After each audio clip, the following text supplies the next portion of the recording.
Okay, shalom everybody. Okay, hold on a sec. Okay, if you want to follow along, there is on the link I just posted. There is in the usual Parsha Insights folder. There is handouts for. It's kind of to be a Haggada companion. So this is something if you want. I can give you a hard copy if you want in the shul or another time. And this could be used to kind of like take notes, to use as a Haggada companion for yourselves as the, for the Haggada, for the Seder itself. So before we get started with Haggada, I'll just share, since it is a Parsha, share a quick idea on this week's Parsha. Parsha's Vayikra, no source, just no source sheet here per se, but just a quick idea. So we all know there's the famous small aleph in this week's Parsha. Now it's actually interesting if you notice, if you look at the pasuk itself, the first pasuk, the opening pasuk of the Parsha is Vayikra al Moshe Vayidaber Hashem Elav. It would have made more sense, instead of saying Vayikra al Moshe Vayidaber Hashem Elav, it could have just said Vayikra al Moshe Vayidaber Elav. We already know that Hashem's speaking to him. So why does it have to say Hashem twice? So the Beis Avram explains, fascinating idea. Based on the small aleph, you could explain that it's not Vayikra, it's Vayikar. What does Vayikar mean? What does Vayikar mean? It means it happened. So what's the understanding of the pasuk? The understanding of the pasuk is Vayikar el Moshe Vayidaber Hashem Elav, which means whatever happened to Moshe, Moshe understood Hashem was talking to him. Such a different way to look at the pasuk. It's a very, very Hasidic, very Hasidish way of looking at the pasuk, but such an amazing idea, amazing message. Is that whatever happens, this is this famous idea of the Baal Shem Tov, is that whatever happens to us in life, in general, it's a message from Hashem. Whether it's a message of, okay, this is happening to you and therefore you should fix this, or this is happening to you and therefore, there's a deeper message, whatever it is, but whatever happened to Moshe, as is here, whatever happened, again, Moshe understood it as a way that Hashem was talking to him. So, and therefore, through that was how Moshe was able to attain the level of emunah that he had. So that's just one quick idea on Parsha, and now we'll transition over to now we're going to transition over to the Haggada. So again, if you want to follow along or print this out, or if you want, I'm happy to give you a hard copy at some point. The link is on the chat for the Haggada companion to be able to use. So the Haggada companion is kind of formulated in two ways. On the left side is a box with very simple but basic understandings to make sure that we understand the basic ideas of what we're doing on this night. And the right side are some lines to write down maybe some notes on some of the deeper ideas and some different Torah that we can share over. So first things first, why do we say brachos over wine? Very simple put is wine, as we know, brings joy, makes a person happy. And therefore, we also know that Yom Tov is a time of simcha. So therefore, it's very fitting as a way to usher in Yom Tov is specifically with wine. Good. That's very simple. Number two, why 4 cups? We all know, just good to do chazara. As the Messiah Shasharim says, it's always good to do chazara. Why 4 cups? The Dal Lashonos of Geula, the Hotzesi, Veitzalti, Viga'alti, and Vilakachti. But now let's go a little bit deeper. Let's go a little bit deeper. The Pri Tzaddik has a fascinatingly amazing idea that Rav Avram Shor and the Lekach V'Alivov takes one step further. Rav Avram Shor quotes the Pri Tzaddik. The Pri Tzaddik talks about, he asks a very simple question. Why do we make Havdalah over wine on Motzei Shabbos? Why do we make Havdalah over wine? So we all know this idea that on Motzei Shabbos, we're sad, and that's why we have B'Samim, because we're losing our Neshama Yisera.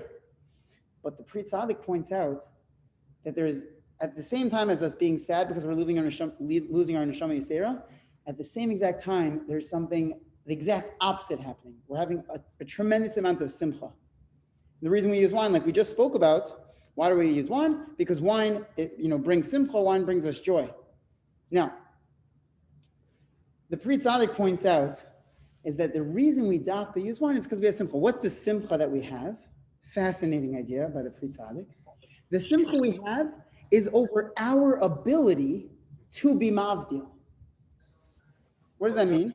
In order for a person to be able to be mavdil, you have to have das. Right? All the different machshava svarim and the machshava svarim talk about the different levels that you need to be able to of the different levels there are of understanding. But at like even on the most basic is you need to have a certain level of das in order to be able to be mavdil between two things, to be able to separate between two things. Now, if Avram Shor goes and takes this idea of mavdil and havdalah and extrapolates it to each of the four kosos. So where do we see this idea of havdalah, of mavdil by each of the four kosos? So here we go. Let's go through it.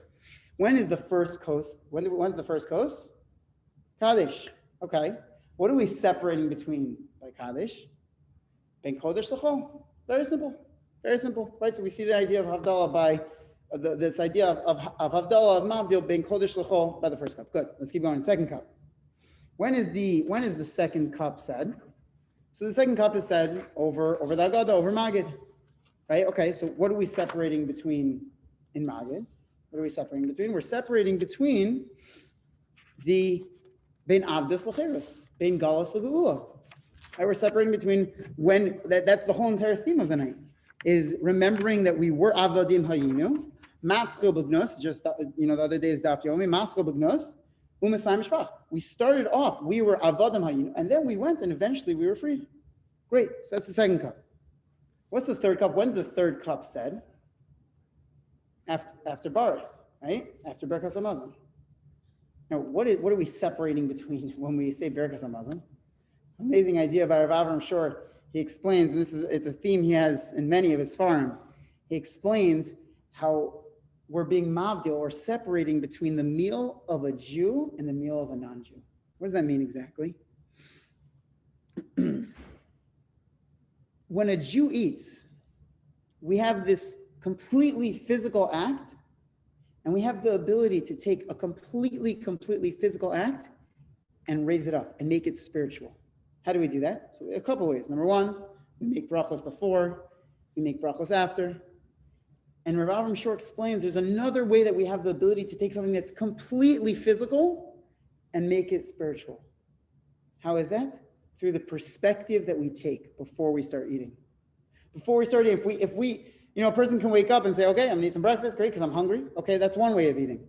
Another way to approach eating is, I'm eating right now because I need the energy I need. I need the energy to be able to be the best Oved Hashem. I need the energy I need to be the best father I could be, to be the best mother I could be, to be the best son I could be, the energy I need to be the best Jew and human being I can possibly be. When you take that approach, Rav Avram Shor explains, when you look at eating with that way, with that perspective, it changes you're eating. It's the exact same action of eating, but it took it from being a completely physical act and made it into a completely spiritual act. So that's the idea of the third cup, or how we're being separating between the meal of a Jew and the meal of a non-Jew. The fourth cup is said over when? When's the fourth cup said? Challah, but only on the second part of Challah, right? Good. Now, what's the difference between the first part of Challah and the second part of Challah? Might be wondering, wait, is there two parts of Challah? Okay, so there are two different themes within Challah. The first theme of Challah is on the past. The second theme of Challah is on the future. Rav Avram Shor explains is that the fourth cup is being mavdil between Olam Hazeh and Olam Haba. Now, why is this theme of Havdalah, of being mavdil, so prevalent on this night? If you think about it, it makes perfect sense. That is the theme of the night. The theme of the night is that Yetzias Mitzrayim was when Hashem was mavdil us from the other nations. And therefore, yes, we do daled kosos, but we don't do daled kosos from the beginning of the meal. They're spread throughout the whole meal because this theme of Havdalah needs to be present throughout the entire meal because that is the focus of the night. So that's one idea on Kaddish. One other brief idea. If you take the word Mitzrayim, so if you look at Mitzrayim, right, if you write it out, look at the word Mitzrayim. There's another way we could look at the word Mitzrayim. It could be, instead of Mitzrayim, it could be Meitzarim. What is Meitzar? What's a Meitzar? A Meitzar is a constraint. Now, we talk about, right, we're commemorating Yitzias Mitzrayim, or it could be Yitzias Meitzarim, the night where we have the ability to leave our constraints. There's no one in the world who doesn't have something going on in their lives, whether it's it could be physical, it could be emotional, it could be anything. Everyone has something going on. But on this night, the reason we start off with Kaddish is because the Kedusha, the spiritual energy that right away comes on this night, gives us a unique ability to have Yitzias Meitzarim, to leave our constraints on this night. And that's why the night starts off with Kaddish right away, because on this night we have this extra unique ability to leave our Meitzarim. So that's two ideas on Kaddish. Okay, let's go on to Orchatz. So why do we perform? Anybody know why? Why do we perform this ritual? What's with washing? We're washing our hands. We know we wash our hands in Judaism all the time. But why without our bracha? What's the deal? What are we doing right now? So the idea is, the reason, just on a basic level, and then we'll go a little bit more deeper. On a basic level is because of the concept of when an item is Menchel l'kabel tumah. What is Menchel l'kabel tumah? Means when something is susceptible to becoming tumah. How does something become Menchel l'kabel tumah? If it becomes wet, right? The Gemara talks about you need to have any of the different types of liquids. If it touches an item after it's removed from the ground, it becomes Menchel l'kabel tumah. So therefore, why are we washing right now? Think about it. What are we about to do? We're about to eat a vegetable that is dipped in water. So great. So we have to wash our hands to remove any tumah so that we don't transfer potentially any tumah over to that vegetable. Now, technically we don't have tumah, but it's all being done as a commemoration to the times of the Beis Hamikdash of what they used to do when they would wash their hands before doing anything. Fine. So that's a basic level. Let's go a little deeper. If you notice, out of all of the simanim, Orchatz is the only one that has a vav in the beginning. Right? Notice, it's the only one that has a vav. Why? What's pshat? Why do we have this vav? So again, another idea from Rav Avram Shor. Amazing idea, beautiful idea. He explains, as we started mentioning before, we have Kaddish. Kaddish starts off the night. It would be conceivable, it would make sense to us if we would start off the night with rachatz, or to wash our hands first, to get ourselves ready for this kedusha that we're going to have on this night. And then we do kiddush, we do kaddish. That would make sense to get ourselves ready for the spiritual energy, for this kedusha. But the idea is just like in Mitzrayim, the kedusha happened right away. The Jews didn't do anything. It was kedusha del Eila, it came straight from Hashem, and therefore it kind of just happened, and the Jews went with it. So too on this night, the kedusha just happens, whether you're ready for it or not. Pesach's coming, right? Whether your house is cleaned, whether you've gotten your matzah, it's here, it's coming very quickly. So we didn't do anything to prepare for it. So therefore, Avram Shor explains, we need to do something to be able to retain it. What do? Orchatz.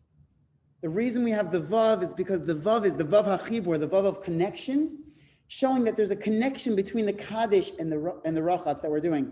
Kaddish orchatz, it goes together. What's the connection? Because we get this incredible amount of kedusha, we need to do something to retain it. That's kaddish orchatz. That's why we have that vav. Now, before we go on to karpas, I actually want to just go back 2 steps. Just say 2 quick ideas on the simanim in general. Why do we have simanim, right? Kaddish orchatz, it's nice, it's cute, it's a nice way to start the night, but why do we have simanim?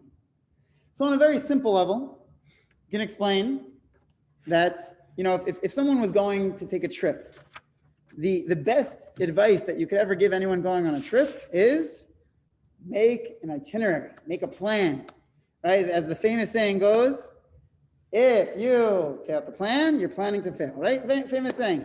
So if you don't make an itinerary, think about it. If a person wants to go to Israel, let's say, and they go to Israel and they show up to the hotel and they're like, okay, we want to stay here. And they're like, sir, we've been like booked up for the past 3 months. If you wanted to stay in like the inbox, like you needed to make a booking. I'm not going to be able to stay here. Like, this is where I want to stay. Yeah, well, then you should have made a booking. And I wanted to go jeeping, and you needed to make a reservation. If you want to get the most out of your trip, you need to make an itinerary. And so the idea, which is this is an idea from the commentators Haggada, he explains the same thing by the Simanim. We kind of need to have an itinerary for the night to make sure we get the most out of the night. So we have like a plan.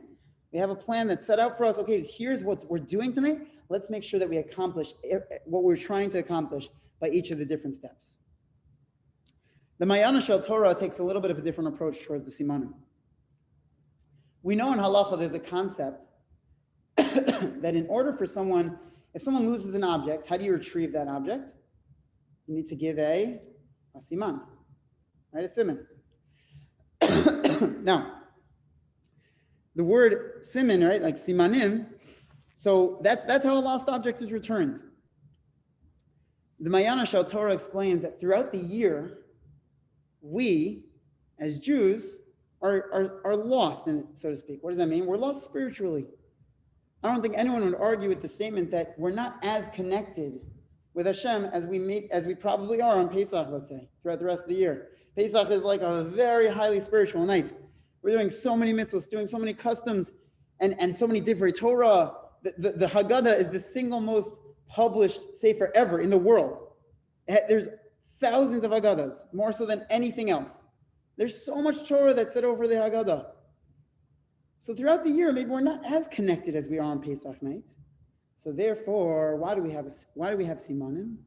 Because just like you need a siman in order to return a lost object, so too we need simanim in order to return to ourselves, to return to where we want to ideally be in terms of our spiritual selves and where we want to be.